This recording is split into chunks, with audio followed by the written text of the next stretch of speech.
Hey guys, back again, still doing my Q&A. You guys have been giving some really good questions, and I'm surprised I haven't touched on these topics before. I don't know why, but thank you for bringing them to my attention. The first video was about, if you didn't notice, the first video was about crash pads, apartments, and where to live in base. I did a whole video for that one. The second video for Q&A was about interview attire, being a flight attendant and being in school, and your passport, and hair and makeup. So that was the 4 on the part 2 of Q&A. This Q&A, part 3, which is the final Q&A, is about the situation where I had a passenger die on my plane. Yeah. And wait as a flight attendant. As in your body weight as a flight attendant. So, first thing. So that what happened was, the situation was, we were going from Florida on up. The gentleman came on. He was older. He did have medical problems. We were aware of it. When I say we, me and the other flight attendants, when he got to our destination, he was not responsive. We found out he passed out or passed on during the flight sometime. It was extremely traumatic. Extremely.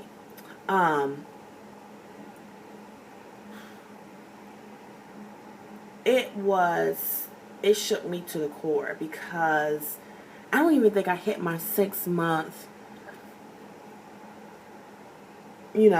mark with the company, and this happened. So, it really shook me because, the man came on as a person, and at the end of it, he was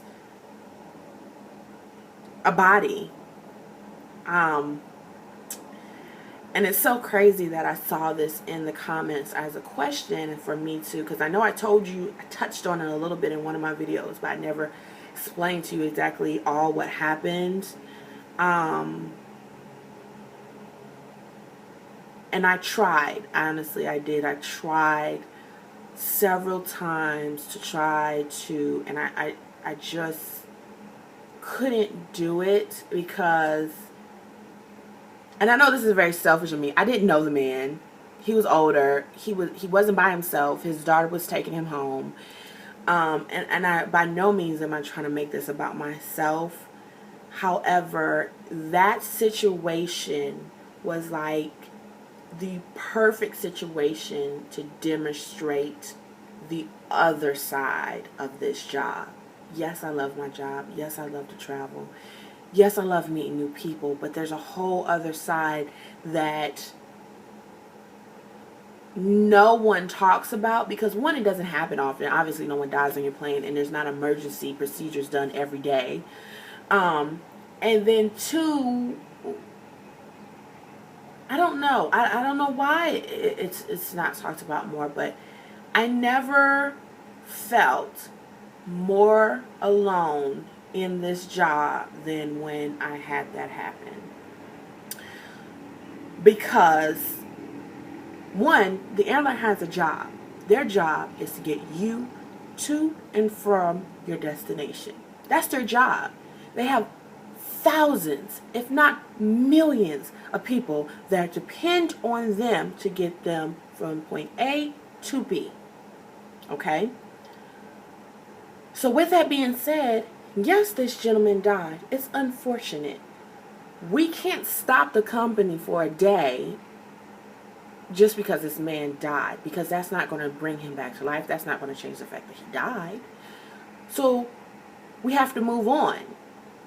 And I get that in the big picture, but in that moment, I just felt like, you want me to what? You want me to serve and, greet new passengers and act like a man just didn't die in that seat? Like, you want me to do that? Oh, no. This is too much. So, it was, in a sense, it was very lonely for me, is because I felt like everyone was just moving with procedures and I'm just stuck in the twilight zone like, oh my God, did this just happen? Ain't nobody gonna address that the man died, and we're not gonna have a moment for this. Like, y'all just want me to keep moving like nothing happened, and we have to. You're gonna see some crazy things in the air. You're going to experience some crazy things in the air. You're going to experience some crazy personalities in the air, and you have to keep going. You have to just roll with the punches. But at that time and moment, it was just like, it was surreal for me. And another reason why I felt so alone is because how do you go home and explain it? Now, granted, my family was extremely sympathetic, and very supportive, but they don't get it.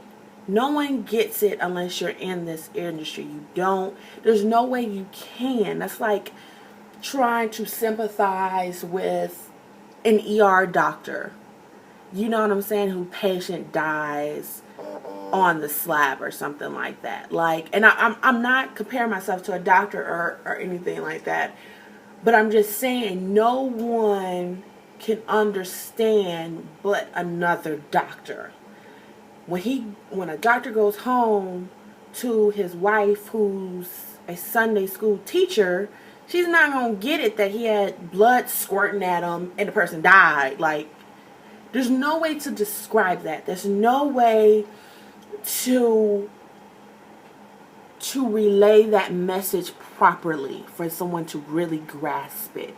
Only people in this industry understand. And that's the reason why I said I felt so alone, is because the one place or the one group of people that would understand me were so focused on going back to their procedures, which you should, but they were so focused on going on about what their procedures were that I had no one to connect with on that end. And then the other group of people who are my family and the folks at home